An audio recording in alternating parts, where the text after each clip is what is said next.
1959, Ciudad de México. Investigación del caso de reclusión familiar extrema en Casa de los Macetones.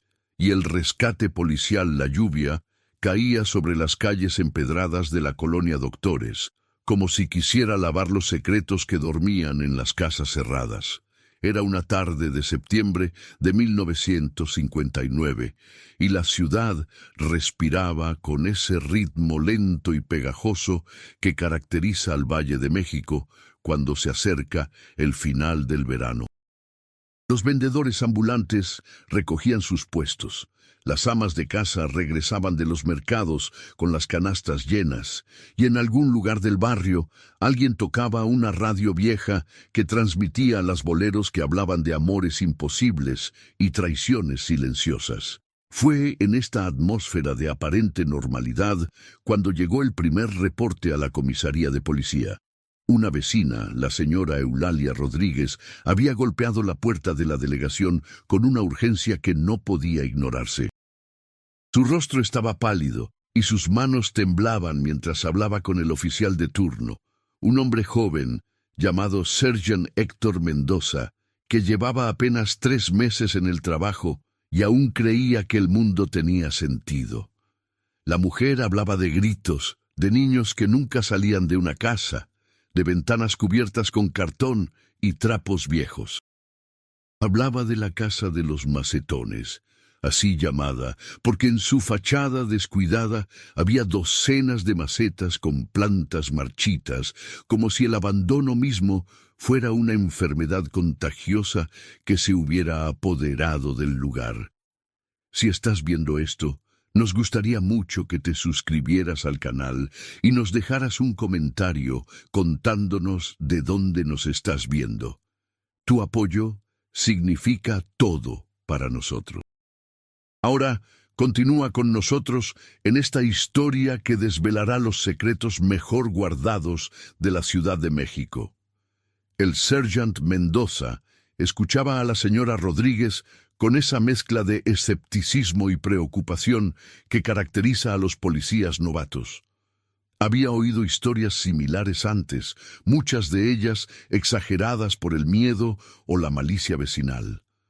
Pero había algo en los ojos de Eulalia que le decía que esta vez era diferente. No era la mirada de alguien que chismeaba, era la de alguien que había visto algo que le había roto algo por dentro. La señora Rodríguez vivía en la casa de al lado, separada apenas por un muro destartalado, y durante meses había escuchado cosas que no podía ignorar por más que lo intentara. «Oficial, llevo 3 años escuchando gritos de niños en esa casa», decía con la voz quebrada. «Gritos que no suenan como los gritos normales de los niños que juegan. Son gritos de dolor, de hambre, de algo que no puedo explicar bien. Y hace poco vi a una criatura, no sé si era un niño o una niña, los huesos se le salían de la piel. Parecía un fantasma, oficial». Mendoza tomó nota de los detalles, escribiendo con una caligrafía cuidadosa que después sería examinada por sus superiores. El nombre del dueño de la casa era Victoriano Macetón, un hombre de unos 60 años que rara vez era visto en el barrio. Se sabía que vivía con varios de sus hijos adultos y que la familia era muy cerrada, muy aislada. Los vecinos no sabían mucho de ellos, excepto que los niños nunca iban a la escuela, nunca jugaban en las calles, nunca participaban en la vida normal del barrio. Eran como fantasmas dentro de una casa fantasma. El Sergeant Mendoza decidió que era su deber investigar. No podía simplemente descartar el reporte de la señora Rodríguez, no después de haber visto el miedo genuino en sus ojos. Así que al día siguiente, con una autorización verbal de su superior, el teniente Estrada se dirigió hacia la casa en cuestión. La colonia Doctores era un barrio de clase media-baja, lleno de casas construidas hace décadas, muchas de ellas mostrando los signos del paso del tiempo y la falta de mantenimiento. La casa de los Macetones se destacaba incluso entre estas estructuras decadentes, como si fuera un monumento al abandono y la negligencia. La casa era grande, de 2 pisos, con un patio frontal donde efectivamente había docenas de macetas, la mayoría con plantas muertas o moribundas. La pintura de la fachada estaba desprendida en grandes trozos, revelando el adobe grisáceo debajo. Las ventanas del primer piso estaban cubiertas con cartón y pedazos de tela vieja, impidiendo que la luz del día entrara o que alguien pudiera ver hacia adentro. Había una sensación de claustrofobia emanando del lugar, como si la casa misma estuviera sofocando bajo el peso de sus propios secretos. Mendoza tocó a la puerta. Esperó. Nada. Tocó de nuevo, esta vez más fuerte, permitiendo que su autoridad como policía se filtrara en el sonido de sus nudillos contra la madera vieja. Después de unos minutos que parecieron eternos, la puerta se abrió lentamente. Un hombre de mediana edad, con el rostro sin afeitar y los ojos hundidos, apareció en el marco. Era uno de los hijos de Victoriano, un hombre llamado Arturo, que trabajaba ocasionalmente como obrero en las construcciones, aunque en realidad pasaba la mayor parte de su tiempo dentro de aquella casa. «¿Qué quiere la policía?», preguntó Arturo, bloqueando el paso con su cuerpo, como si quisiera proteger algo detrás de él. «Soy el Sergeant Mendoza. He recibido algunas denuncias sobre esta casa y tengo que investigarlas. ¿Puedo pasar?». Arturo vaciló. Sus ojos se movían nerviosamente, como si calculara sus opciones. Finalmente, con una resignación que sugería que sabía que este momento llegaría tarde o temprano, abrió la puerta un poco más. El interior de la casa era un choque para los sentidos. El Sergeant Mendoza, aunque era joven y relativamente inexperto, sintió que algo fundamental se rompía dentro de él en el momento en que cruzó el umbral. El olor era lo primero, una mezcla nauseabunda de orín, heces, sudor y algo más, algo indefinible que hablaba de enfermedad y desesperación. Las paredes, que debían haber sido blancas o de algún color cálido, estaban manchadas de suciedad y lo que parecía ser sangre vieja. No había luz natural, solo la penumbra grisácea que se filtraba a través de las grietas en el cartón de las ventanas. «¿Cuántas personas viven aquí?», preguntó Mendoza, tratando de mantener su compostura profesional mientras su instinto gritaba que algo terrible estaba sucediendo en ese lugar. «Mi padre, mis hermanos y algunos sobrinos», respondió Arturo vagamente. «Es una familia grande». «¿Cuántos algunos sobrinos?». «No sé exactamente. Varios». Mendoza escuchó algo entonces. Un sonido que helaba la sangre. Era como el gemido de un animal herido, pero más que eso, era un sonido profundamente humano, el sonido de alguien que había renunciado a la esperanza hacía mucho tiempo. El policía joven sintió que su deber profesional chocaba con algo más primitivo, más humano. Sabía que no tenía autorización para hacer un registro completo de la casa, no sin un mandato judicial, pero lo que sus ojos y oídos le estaban diciendo era que no podía simplemente marcharse. «Necesito hablar con Victoriano Macetón», dijo Mendoza con firmeza. «¿Ahora?». Arturo desapareció hacia las profundidades de la casa, dejando al policía esperando en la oscuridad sofocante de lo que parecía ser una sala. Después de varios minutos, apareció un hombre mayor de 70 y pocos años, con la espalda encorvada pero los ojos agudos y alerta. Era Victoriano, el patriarca de la familia. Su rostro tenía arrugas profundas, como el lecho seco de un río, y su mirada transmitía una inteligencia calculadora que hizo que Mendoza sintiera un escalofrío inexplicable.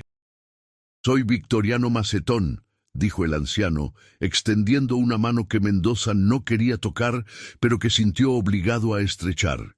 «¿Qué trae a la policía a mi humilde hogar?». He recibido denuncias sobre menores de edad viviendo en condiciones inapropiadas, respondió Mendoza, decidiendo que era mejor ser directo. Necesito ver a todos los menores que viven en esta casa. La expresión de Victoriano no cambió. Era como si hubiera estado esperando esta pregunta, como si fuera parte de un plan que había concebido años atrás. Sin embargo, después de un breve momento, negó con la cabeza. Los niños no pueden recibir visitas, están enfermos. ¿Enfermos? ¿De qué? Infecciones respiratorias. No queremos contaminar a la policía. Es un asunto familiar. Mendoza sabía que estaba siendo rechazado, que sus derechos como oficial de la ley estaban siendo desafiados, pero sin un mandato judicial, sus manos estaban atadas. Sin embargo, lo que había visto y escuchado en esos primeros minutos en la casa le decía que algo más grave estaba sucediendo detrás de esas puertas cerradas. El policía joven tomó una decisión que cambiaría el curso de su carrera y tendría repercusiones en toda la ciudad. «Voy a volver», dijo Mendoza con una determinación que no sentía del todo. «Y la próxima vez traigo a mis superiores. Les recomiendo que comiencen a prepararse». Cuando Mendoza salió de la casa, la lluvia había comenzado de nuevo, cayendo en gotas grandes y pesadas sobre las calles de la colonia Doctores. Caminó rápidamente hacia la comisaría, su mente dando vueltas con lo que había visto y escuchado. Sabía que su informe tendría que ser cuidadosamente redactado, que tendría que incluir suficientes detalles para justificar una investigación más profunda, pero sin sonar demasiado dramático o alarmista. En 1959, la policía de la Ciudad de México no era conocida por su entusiasmo en perseguir denuncias sobre asuntos familiares, especialmente cuando la familia parecía tener dinero o conexiones. El teniente Estrada escuchó el informe de Mendoza con una expresión de creciente preocupación. Estrada era un hombre de unos 45 años, experimentado y cansado, alguien que había visto lo mejor y lo peor de la ciudad.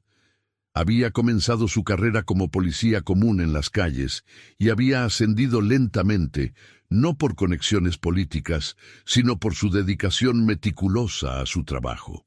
¿Dices que escuchaste gemidos? ¿Y que la casa está en condiciones de extrema suciedad?, preguntó Estrada, tambaleando un lápiz sobre su escritorio. Sí, señor, y el olor era algo que nunca había experimentado antes. No era solo falta de higiene, era como si algo estuviera muriendo dentro de esa casa. Estrada se reclinó en su silla, considerando la situación. Sabía que proceder sin pruebas sólidas sería problemático, especialmente si la familia tenía algún tipo de influencia.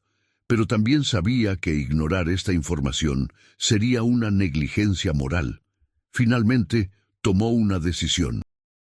Vamos a necesitar un mandato judicial. Y para obtenerlo, vamos a necesitar más que la palabra de una vecina asustada y la impresión de un policía novato. Mendoza, quiero que hagas vigilancia de esa casa. Observa quién entra y sale. Documenta todo. Si ves signos de peligro inmediato para los menores, entonces tendremos justificación para intervenir. Pero hasta entonces procedemos con cuidado. Así comenzó la vigilancia de la casa de los Macetones. Durante los siguientes días, Mendoza se apostaba en los callejones cercanos, observando la casa con la paciencia que solo los oficiales jóvenes pueden tener. Tomaba notas detalladas, registrando cada entrada y salida, cada sonido que escuchaba, cada pista pequeña que pudiera ayudar a construir un caso más sólido. Pasaron días sin que viera a ningún menor. Pasaban semanas sin que ningún niño saliera de esa casa. Pero fue durante la tercera semana de vigilancia cuando Mendoza vio algo que lo cambió todo. Una de las ventanas traseras de la casa, parcialmente cubierta con cartón, se había aflojado un poco. En la rendija, apenas visible, Mendoza vio lo que parecía ser un rostro, pálido, consumido, con los ojos vacíos. Era un rostro de alguien que estaba viviendo en un mundo completamente diferente del que ocupaba el resto de la ciudad. El rostro desapareció casi inmediatamente, pero esa imagen se grabó en la mente de Mendoza de una manera que lo perseguiría para el resto de su vida. Esa noche, Mendoza regresó a la comisaría y encontró al teniente Estrada todavía en su oficina, trabajando en los papeles que parecían nunca terminar. «Señor, creo que tenemos lo suficiente», dijo Mendoza. «Creo que hay menores siendo mantenidos en condiciones de aislamiento extremo. He visto a uno de ellos en una ventana. No parecía humano, señor. Parecía como un fantasma». Estrada lo escuchó cuidadosamente, y algo en el tono de Mendoza debe haber penetrado su capa de cinismo profesional. El teniente decidió entonces que era hora de proceder. El proceso de obtener un mandato judicial en la Ciudad de México de 1959 no era ni rápido ni fácil. Estrada tuvo que contactar a varios jueces, presentar su caso de manera que sonara convincente pero creíble, evitando sonar como si estuviera inflando la historia. Finalmente, después de 2 semanas más de investigación preparatoria, un juez accedió a emitir un mandato de inspección. Era una mañana fría de octubre cuando el teniente Estrada, el sergeant Mendoza y 2 policías adicionales se presentaron en la puerta de la casa de los Macetones con papeles en mano. Esta vez no fue una visita informal. Fue una intervención oficial del Estado. Victoriano Macetón, cuando abrió la puerta y vio a los policías con sus papeles, supo que el juego había terminado. No hizo resistencia, simplemente se hizo a un lado y permitió que los oficiales entraran. Lo que encontraron dentro de esa casa cambiaría la historia de la investigación criminal en la Ciudad de México. En las habitaciones de la parte trasera de la casa, los policías encontraron a 8 menores de edad, cuyas edades oscilaban entre los 5 y los 16 años. No todos eran hijos biológicos de Victoriano. Algunos eran sobrinos, algunos eran hijos de amigos de la familia que habían sido dejados al cuidado del anciano años atrás. Todos ellos estaban en un estado de desnutrición severa, muchos mostrando signos de abuso físico y psicológico extremo. Lo más perturbador fue descubrir que algunos de estos niños no habían visto la luz del sol en años. Sus pieles eran casi traslúcidas, sus ojos se desviaban cuando se encontraban con la luz de las linternas de los policías, como si fueran criaturas que habían evolucionado en las profundidades de una cueva. Algunos de ellos no podían hablar coherentemente. Otros parecían no entender que había gente diferente a sus carceleros en la habitación.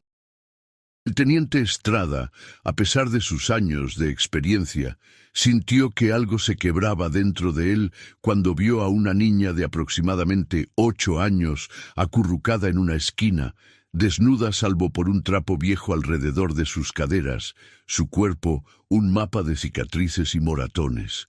La niña lo miraba con una mezcla de miedo y curiosidad, como si los policías fueran seres de un mundo completamente diferente, lo cual, de hecho, eran. «¿Cuál es tu nombre, hijita?», preguntó Estrada suavemente, arrodillándose para estar a la altura de la niña. La niña no respondió, solo lo miraba. Su boca se movía, pero no salían palabras. Estrada se dio cuenta entonces de que la lengua de la niña estaba parcialmente mutilada, probablemente el resultado de un castigo brutal en algún momento de su encarcelamiento. El sergeant Mendoza, quien había permanecido de pie mirando la escena con una mezcla de horror y validación, sintió las lágrimas corriendo por su rostro. Todas sus sospechas, todo lo que había intuido durante aquellas semanas de vigilancia, había quedado demasiado confirmado. Pero ni siquiera sus peores pesadillas habían preparado su mente para la realidad de lo que estaban presenciando. En otra habitación encontraron registros. Victoriano Macetón, en una demostración de arrogancia o quizás de locura, había mantenido registros detallados de cada niño, sus transgresiones, los castigos administrados. Estaba todo documentado en un cuaderno viejo, escrito en una letra cuidadosa y meticulosa que hablaba de una mente profundamente perturbada. Los policías leyeron sobre cómo a los niños se les negaba comida como castigo, cómo se les golpeaba por no ser suficientemente obedientes, cómo se les obligaba a trabajar en las tareas más desagradables de la casa, cómo algunos de ellos habían estado en aislamiento completo durante meses, encerrados en armarios o bajo las escaleras. Lo que hizo que los registros fueran aún más perturbadores era la justificación que Victoriano había escrito en los márgenes. Creía que estaba salvando a estos niños. Creía que el mundo exterior era demasiado corrupto, demasiado peligroso. Creía que al mantenerlos aislados, al someterlos a castigos físicos y psicológicos, los estaba purificando, preparándolos para un mundo que él imaginaba. Sus escritos sugerían que Victoriano estaba bajo la influencia de ideas religiosas extremas, aunque también había elementos de una paternidad sádica pura, una necesidad de control absoluto que había crecido durante décadas. La detención de Victoriano Macetón fue rápida. También fueron detenidos sus hijos adultos que vivían en la casa, Arturo, Luis y otro hermano llamado Fernando. Todos ellos habían participado, en varios grados, en el abuso de estos menores. Habían golpeado a los niños, los habían vigilado, los habían mantenido sometidos. Para ellos, había simplemente obedecido a su padre, quien era una figura de autoridad incuestionable en la familia. Los 8 niños fueron trasladados inmediatamente a un hospital de la Ciudad de México. Sus condiciones médicas fueron evaluadas por doctores que estaban acostumbrados a ver a niños desnutridos en la ciudad. Pero incluso ellos quedaron impactados por la severidad de lo que encontraron. Había fracturas antiguas que nunca habían sido tratadas adecuadamente, infecciones crónicas, desnutrición extrema y daño psicológico que sería difícil de medir. Una de las doctoras que trabajó con los niños, la doctora María Gabriela Ramos, una mujer en sus 40 años, con un historial de trabajo en clínicas para niños pobres, fue asignada al caso. Ramos era una profesional dedicada, alguien que había visto la pobreza y la negligencia, pero la escala del abuso en la casa de los Macetones la afectó profundamente. Estos niños no son simplemente desnutridos, escribió la doctora Ramos en su informe inicial.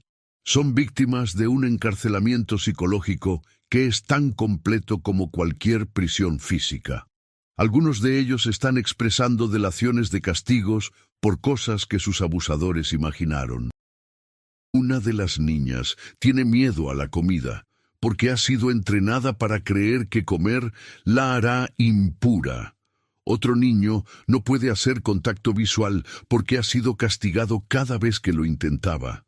El daño aquí es fundamental y probablemente requiera años de terapia y recuperación. Mientras los niños comenzaban su largo proceso de recuperación, la investigación policial continuaba en paralelo.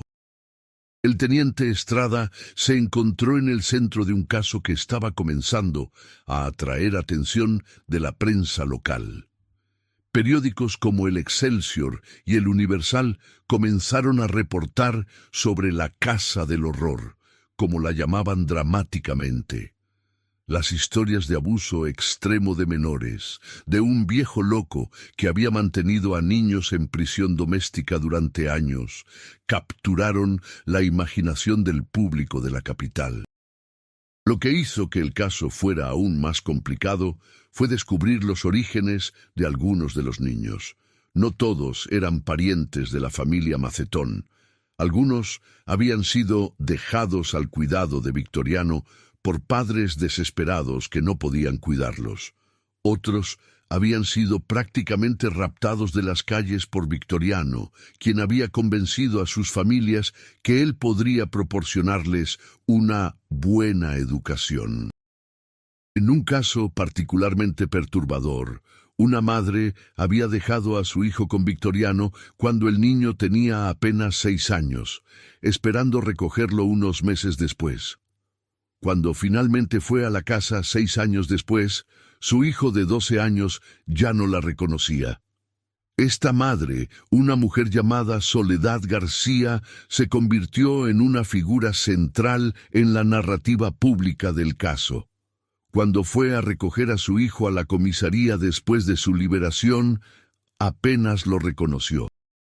El niño, que había llegado a la casa de los Macetones con la capacidad de hablar, reír y jugar, había sido convertido en una criatura silenciosa, temerosa, que no podía tolerar el contacto físico. Soledad pasó horas simplemente mirando a su hijo, tratando de reconciliar la imagen de quien era con la realidad de lo que se había convertido. ¿Dónde está mi mamá?, preguntaba el niño una y otra vez, incluso cuando Soledad estaba parada frente a él. En su mente traumatizada, su madre era una persona de sus primeros años, alguien que había desaparecido en un pasado incomprensible. Esta nueva mujer que afirmaba ser su madre era prácticamente una extraña. Soledad. García se convirtió en una defensora vocal de los derechos de estos niños. Contactó a periódicos, habló con abogados, presionó a la policía y al sistema judicial para asegurar que Victoriano Macetón y sus hijos fueran castigados severamente. Su testimonio público, lleno de dolor genuino y rabia justificada, movió los corazones de muchos en la ciudad. Aquí estaba una madre cuyo hijo le había sido arrebatado efectivamente por un hombre que afirmaba estar salvando a los niños de los peligros del mundo exterior. El juicio de Victoriano Macetón fue un evento importante en la Ciudad de México de 1959. Fue uno de los primeros casos de abuso infantil severo que fue tratado con la seriedad que merecía, al menos en términos de cobertura mediática y atención pública.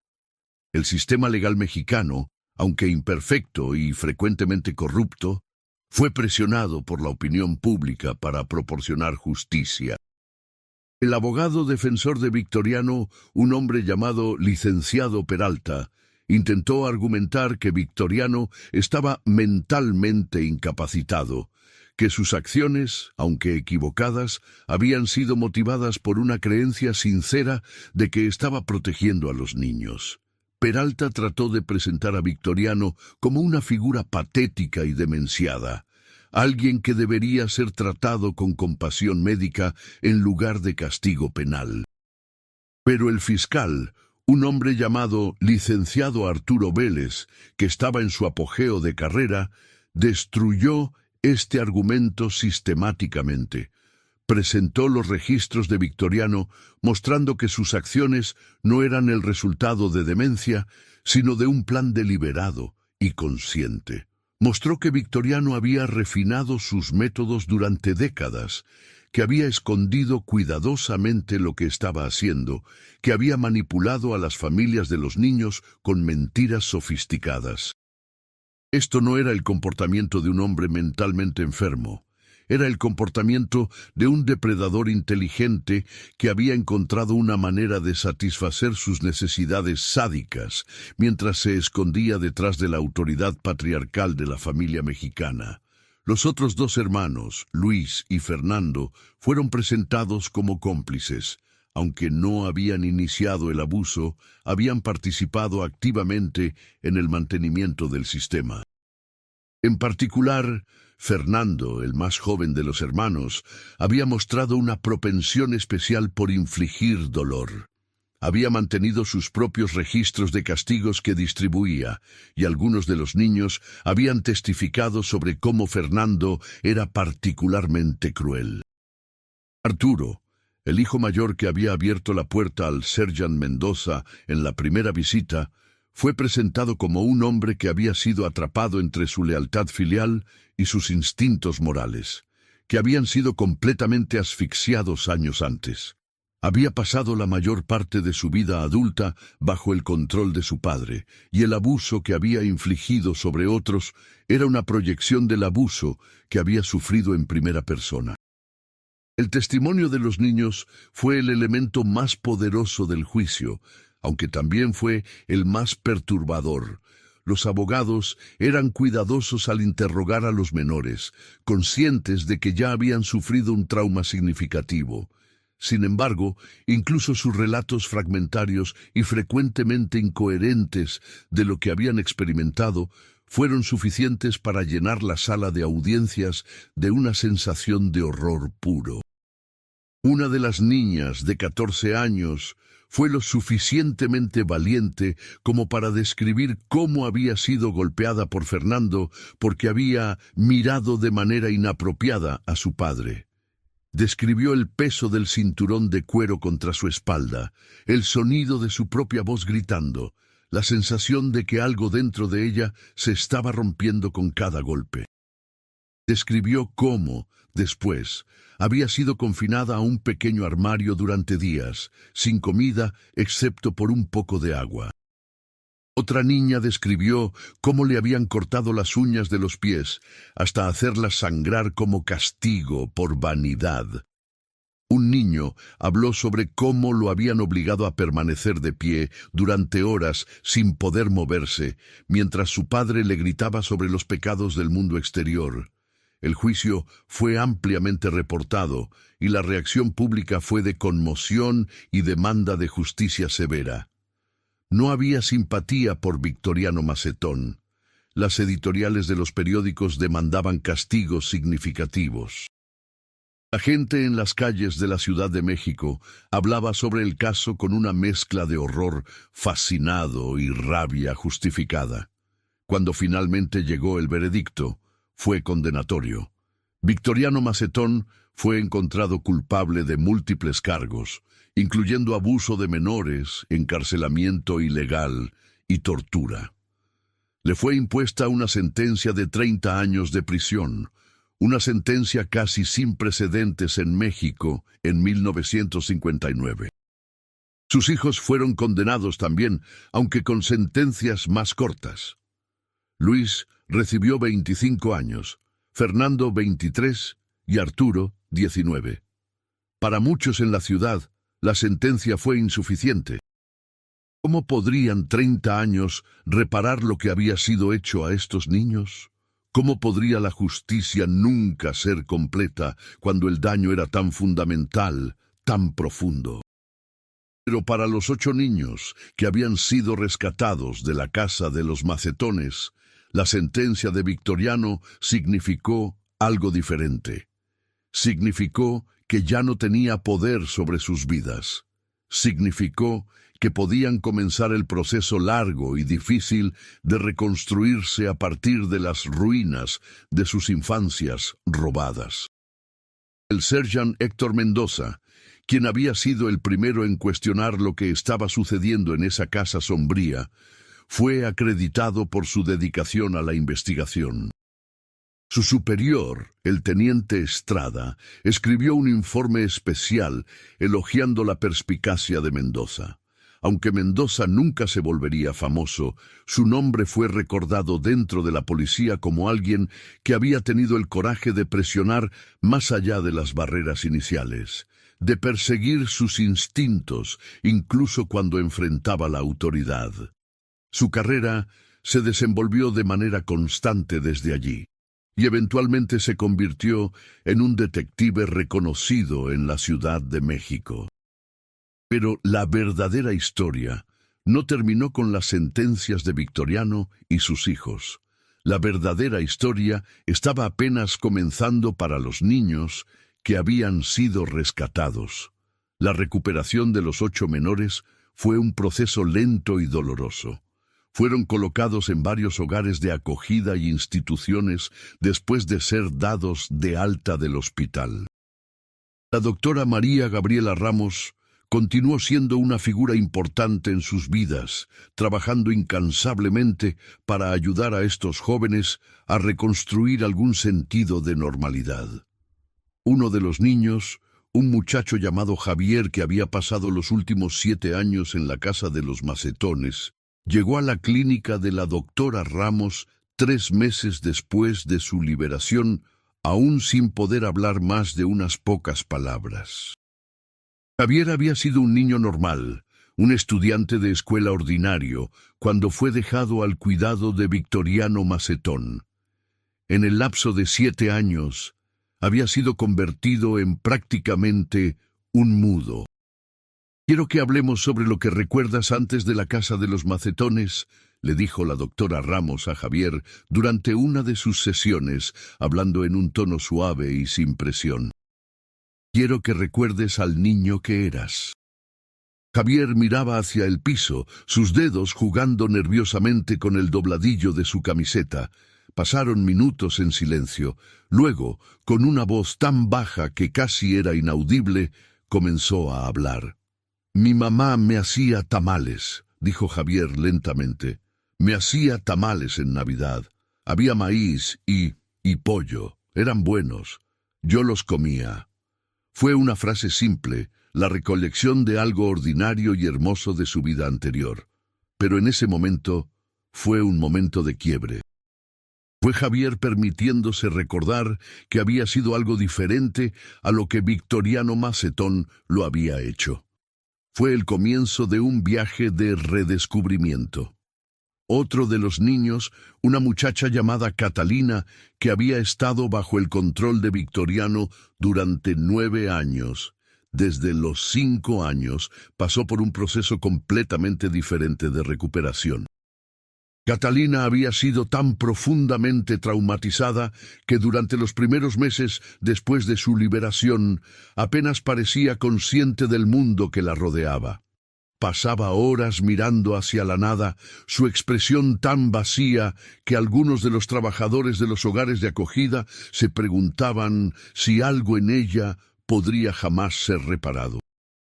Pero lentamente, con la paciencia de sus cuidadores y la dedicación de la doctora Ramos, Catalina comenzó a mostrar signos de que había una persona viviendo dentro de ese cuerpo traumatizado. Comenzó a responder a preguntas simples. Comenzó a comer más allá de lo mínimo necesario para sobrevivir. Comenzó a permitir que las personas la tocaran sin flinchear en terror puro. Fue en el 6º mes de su recuperación cuando Catalina tuvo un momento de quiebre completamente diferente. Estaba en el hogar de acogida de una mujer llamada señora Josefina, una viuda de 70 años que había decidido abrir su hogar a los niños traumatizados después de leer sobre el caso en los periódicos. La señora Josefina estaba preparando caldo de pollo para la cena y el aroma llegó a la habitación donde Catalina pasaba la mayor parte de su tiempo. Catalina fue hacia la cocina, atraída por el olor. La señora Josefina la vio entrar y, sin palabras, simplemente ladló un poco de caldo en un cucharón de madera y se lo ofreció a la niña. Catalina lo tomó, lo probó, y luego, de una manera que sorprendió a la señora Josefina, comenzó a llorar. No eran lágrimas silenciosas, eran sollozos profundos, violentos, que parecían venir de algún lugar fundamental de su ser. «¿Qué está mal, hijita?», preguntó la señora Josefina, poniendo sus brazos alrededor de la niña. «Es cálido», dijo Catalina entre sollozos. «Nunca tuve comida cálida, solo cosas frías, o sin comida. Mi garganta está olvidando cómo... No pudo terminar la frase. En ese momento la señora Josefina comprendió que el acto de saborear comida cálida, de experimentar ese tipo de cuidado, era algo que Catalina había sido privada de durante una década completa de su infancia. Era un acto tan simple, pero significaba tanto porque en la casa de los macetones, incluso los actos más básicos de cuidado humano habían sido arrebatados. Los meses pasaron, y luego llegaron los años. Los 8 niños rescatados de la casa de los macetones se diseminaron por la Ciudad de México, cada uno seguir un camino diferente. Algunos de ellos fueron reunidos con familias que querían reclamarlos. Otros permanecieron en hogares de acogida que se convirtieron en sus verdaderos hogares, porque sus familias biológicas ya no estaban, o porque lo que habían experimentado en la casa de los macetones los había hecho desconfiar incluso de aquellos que deberían haberlos amado desde el principio.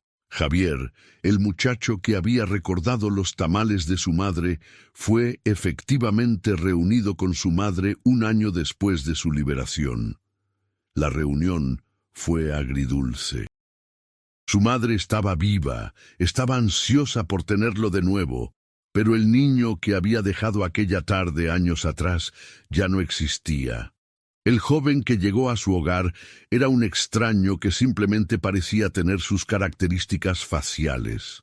Sin embargo, durante los años siguientes, lentamente, a través de una cantidad infinita de paciencia y amor, su madre comenzó a reconstruir una relación con su hijo. Javier aprendió a comer de nuevo normalmente. Aprendió a dormir sin tener pesadillas en las que se despertaba gritando. Aprendió a permanecer en una habitación sin contar obsesivamente los minutos que pasaba allí, una costumbre que había desarrollado en la casa de los macetones como una forma de medir el tiempo de su cautiverio. Catalina, la muchacha que había llorado por la comida cálida, permaneció con la señora Josefina hasta la edad adulta. La anciana que la había rescatado del hogar de acogida se convirtió en su verdadera madre en todos los sentidos que importaban.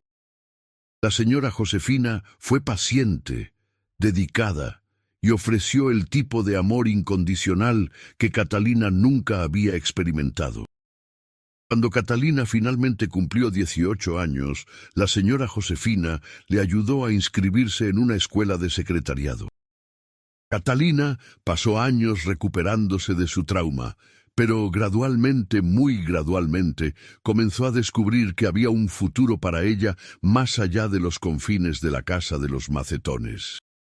Pero hay una parte de la historia que es menos conocida, una parte que la prensa no cubrió completamente, una parte que requiere examinar qué sucedió en los años después del juicio, cuando Victoriano Macetón estaba sirviendo su sentencia de 30 años en la prisión de Lecumberri, uno de los lugares más temidos de México en esa época.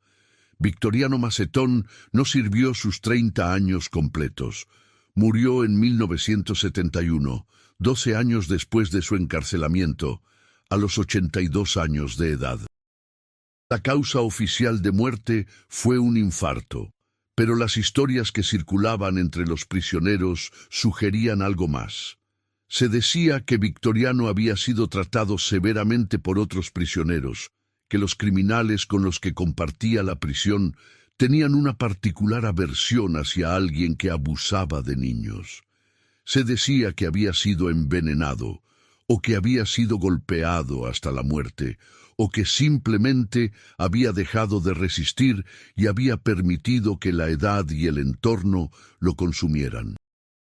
La verdad exacta de cómo Victoriano Macetón murió nunca fue completamente establecida, pero su muerte no trajo el cierre que muchos en la Ciudad de México esperaban. Su muerte fue solo otro evento en una tragedia que continuaba desplegándose. Luis Macetón, el segundo hijo, fue puesto en libertad condicional en 1975, después de servir 20 años de su sentencia de 25 años. Se fue de la Ciudad de México, desapareciendo efectivamente en el interior del país. Se rumoreaba que se había instalado en Guadalajara bajo un nombre falso, que había intentado reconstruir su vida, aunque los historiadores locales del crimen que sabían sobre su pasado dudaban que alguna vez pudiera escapar verdaderamente de lo que había hecho. Fernando Macetón, el más cruel de los hijos, fue puesto en libertad en 1977 después de servir 24 años. Su liberación fue más controversial. Había solicitado una reducción de sentencia basada en el argumento de que era un prisionero modelo que se había rehabilitado. La decisión de liberarlo fue tomada por un juez cuya reputación de lenidad era bien conocida. Cuando Fernando fue liberado, algunos de los abogados que habían trabajado en el caso original protestaron públicamente. Pero sus protestas fueron ignoradas y Fernando fue liberado, aunque con restricciones. Arturo Macetón, el hijo mayor que había abierto la puerta al Sergeant Mendoza, fue liberado en 1971, después de servir 23 años de su sentencia de 19 años. La discrepancia en los años se debió a complicaciones legales y a una sentencia más larga impuesta después de la apelación de la Fiscalía. Cuando salió de prisión, era un hombre de 65 años, gastado por el tiempo, su cuerpo marcado por los años en Lecumberri. La vida de Arturo, después de su liberación, fue oscura y desconocida. No fue reportado que se involucrara en ningún crimen adicional documentado, pero tampoco parecía integrarse realmente en la sociedad. Fue visto ocasionalmente en mercados y lugares públicos en la colonia Doctores. Su rostro envejecido y amargo murió en 1985, a los 79 años, sin haber nunca realmente renunciado a su silencio sobre lo que él y su familia habían hecho. Pero la verdadera conclusión de esta historia no está en lo que sucedió con los perpetradores. Está en lo que sucedió con aquellos que fueron victimizados, aquellos que habían sido arrebatados de la infancia y obligados a vivir años en el infierno de la casa de los Macetones. Javier, el muchacho que recordaba los tamales de su madre, eventualmente se convirtió en maestro. Pasó su vida trabajando con niños vulnerables en las escuelas públicas de la Ciudad de México. Escribió anónimamente sobre sus experiencias en revistas educativas, intentando mejorar la detección de abuso infantil y la respuesta de las autoridades. Nunca fue a la universidad formalmente, pero autoeducado a través de años de lectura y estudio. Se casó, tuvo hijos propios, y se esforzó por romper el ciclo de trauma que había heredado. Murió en 2001, a los 68 años, dejando atrás una familia que lo amaba y una comunidad de educadores que valoraban su trabajo. Catalina, la muchacha que había llorado por la comida cálida, finalmente se permitió tener una vida normal. Se convirtió en secretaria ejecutiva para un abogado importante en la Ciudad de México. Se casó, aunque nunca tuvo hijos de su propia voluntad, consciente de que el trauma que había experimentado en la casa de los Macetones le había dejado con una antipatía profunda hacia la maternidad. Pero fue una mujer que aprendió a vivir, a reír y a encontrar alegría en las cosas simples de la vida. Visitaba regularmente a la señora Josefina, quien fue su madre en todo excepto en nombre, hasta la muerte de la anciana en 1989. Catalina permaneció en la Ciudad de México por el resto de su vida, una viva, aunque silenciosa, testigo de lo que había sucedido en aquella casa oscura. Los otros niños, rescatados, siguieron sus propias trayectorias. Algunos prosperaron, encontrando maneras de transformar su trauma en un propósito. Otros lucharon durante años, tratando de reconstruir vidas que habían sido fragmentadas antes de que siquiera pudieran entender qué significaba vivir una vida completa. Algunos nunca se recuperaron completamente, llevando el peso del abuso de la casa de los Macetones con ellos hasta el final de sus días. Pero lo que todos ellos compartían era una resiliencia profunda, una capacidad de sobrevivir, de adaptarse, de encontrar formas de continuar a pesar de lo inimaginable. Fueron los verdaderos héroes de esta historia, aunque sus nombres fueron en gran parte olvidados por la historia pública. El impacto del caso de la Casa de los Macetones en el sistema legal mexicano fue significativo. Llevó a una revisión de cómo se trataban los casos de abuso infantil. Llevó a una mayor conciencia pública sobre el problema del abuso doméstico. Aunque el sistema legal mexicano continuó siendo imperfecto y corrupto en muchas formas, el caso de la Casa de los Macetones fue un momento en el que la justicia prevaleció, en el que los perpetradores fueron castigados, en el que las víctimas fueron rescatadas. El teniente Estrada, quien supervisó la investigación final que llevó al rescate de los 8 niños, se convirtió en una figura legendaria dentro de la policía de la Ciudad de México. Continuó trabajando en la fuerza durante los siguientes 20 años, ganando un respeto que muchos de sus colegas nunca lograrían. Se le atribuyó el mérito de haber mejorado los procedimientos de investigación de abuso infantil dentro del departamento. Cuando finalmente se retiró en 1978, fue honrado en una ceremonia que reconocía sus décadas de servicio. El sergeant Héctor Mendoza, quien fue el primero en cuestionar lo que estaba sucediendo en la Casa de los Macetones, continuó su carrera en la policía. Se convirtió en detective, trabajando en casos de crímenes contra menores. Su trabajo fue influenciado fundamentalmente por lo que había visto en la Casa de los Macetones. Sabía qué buscar, cómo escuchar las advertencias silenciosas, cómo presionar más allá de lo que era fácil. Para el resto de su carrera, sus colegas se referían a él como el hombre que había abierto la puerta a uno de los casos más importantes de abuso infantil en la historia de la Ciudad de México. La Casa de los Macetones misma, después del juicio, fue abandonada durante años. Los vecinos evitaban el lugar como si los pecados cometidos dentro de sus paredes hubieran envenenado físicamente la estructura.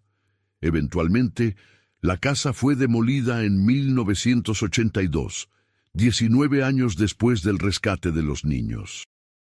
En su lugar fue construido un pequeño parque comunitario, un espacio verde donde los niños del barrio podían jugar bajo el sol, libres de la oscuridad que había residido en esa ubicación durante décadas. Pero incluso después de que la casa física fue destruida, la Casa de los Macetones no desapareció de la memoria colectiva. El caso fue enseñado en las universidades de Derecho como un ejemplo de cómo la investigación persistente podría llevar a la justicia. Fue estudiado por trabajadores sociales y psicólogos como un ejemplo extremo de abuso infantil y trauma intergeneracional. El nombre Casa de los Macetones se convirtió en sinónimo de las profundidades del mal que podría ocultarse detrás de la fachada respetable de una casa familiar ordinaria.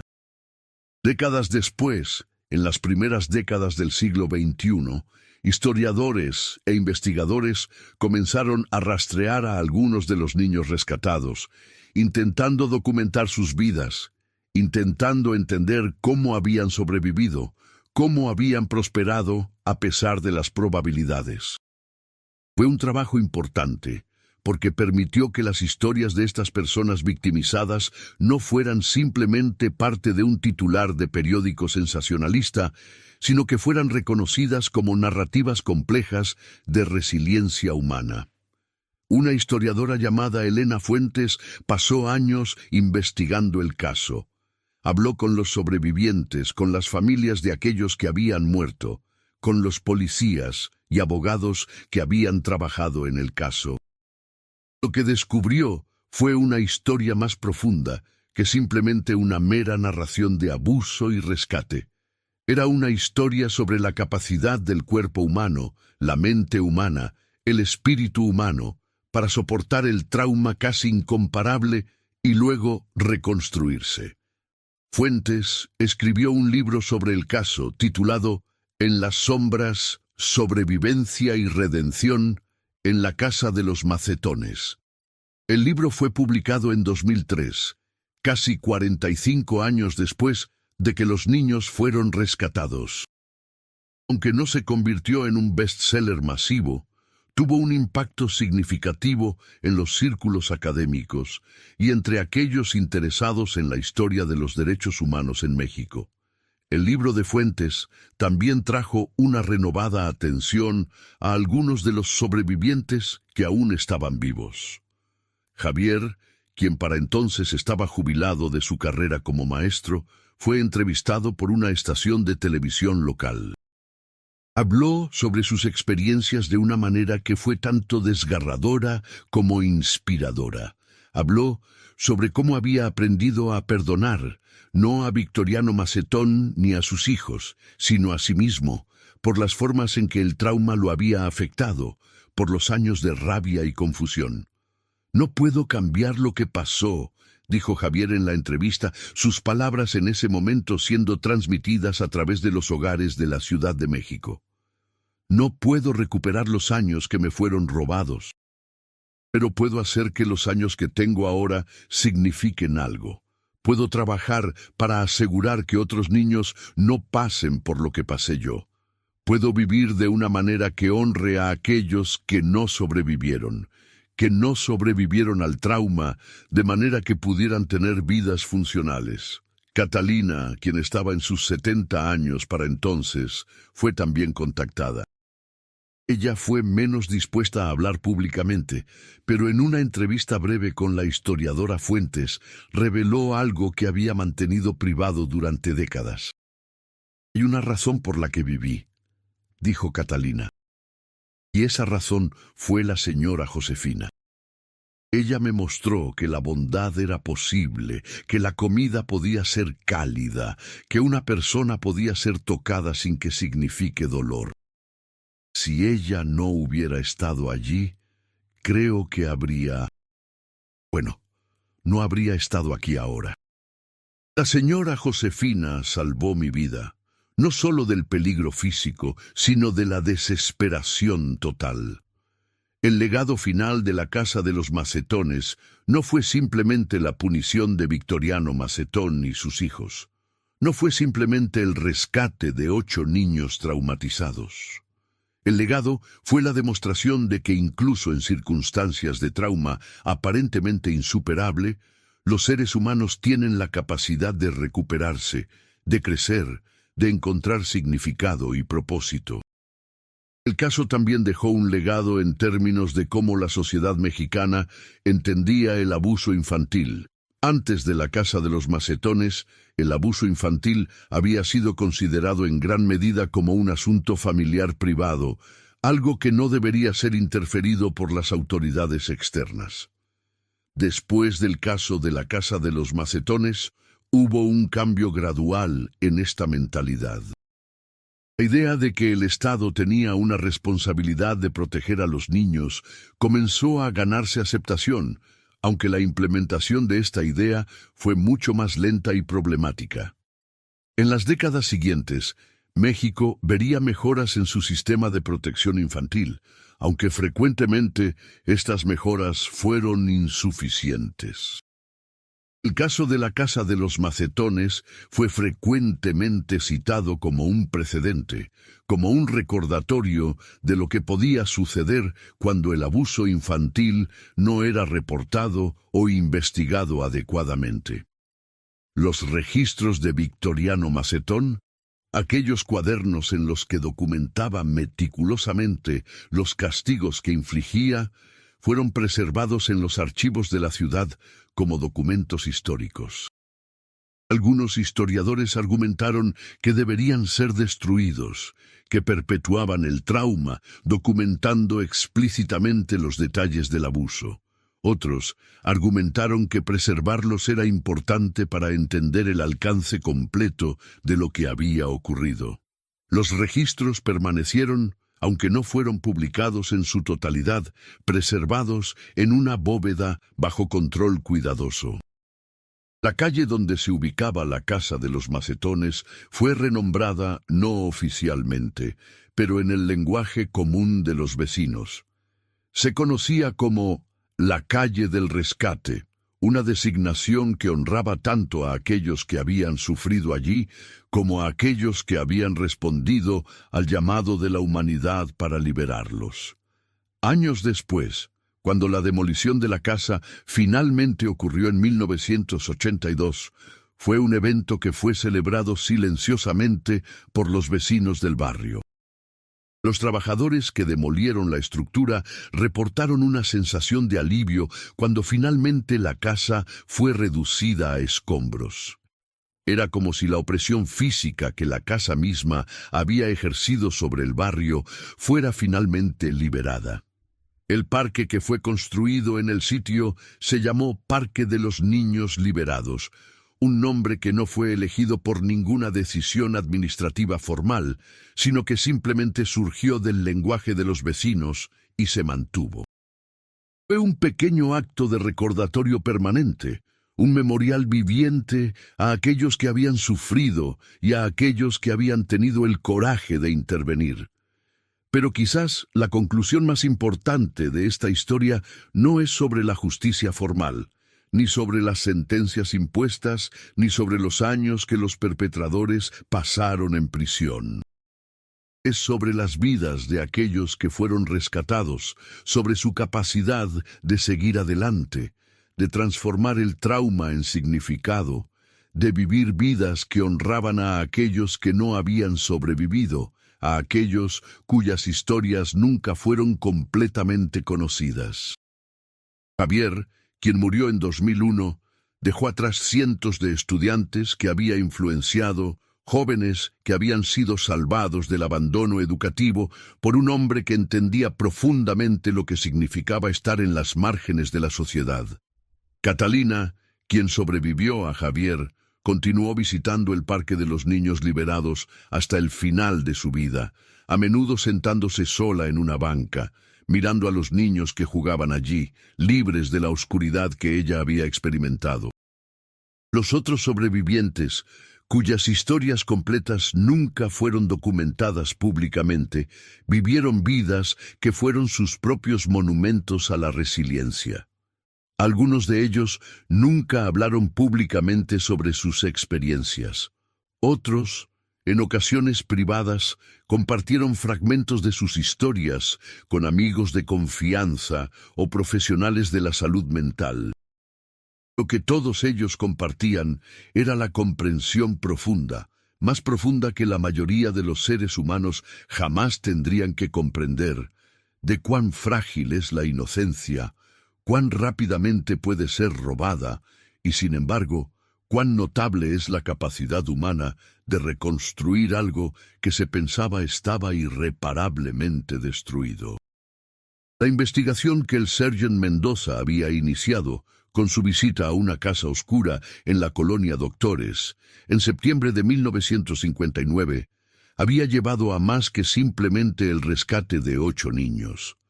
Había llevado a un cambio en la forma en que la sociedad mexicana entendía su responsabilidad hacia los vulnerables.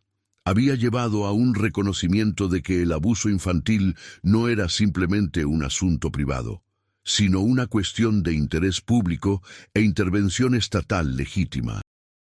Es imposible saber cómo habrían transcurrido las vidas de estos 8 niños si no hubiera sido por la valentía de una vecina asustada que se atrevió a reportar lo que había sospechado durante años, si no hubiera sido por la perspicacia de un policía joven que se atrevió a presionar más allá de la puerta cerrada de una casa sombría, si no hubiera sido por la dedicación de un teniente experimentado que creyó que la justicia era posible incluso en un sistema imperfecto.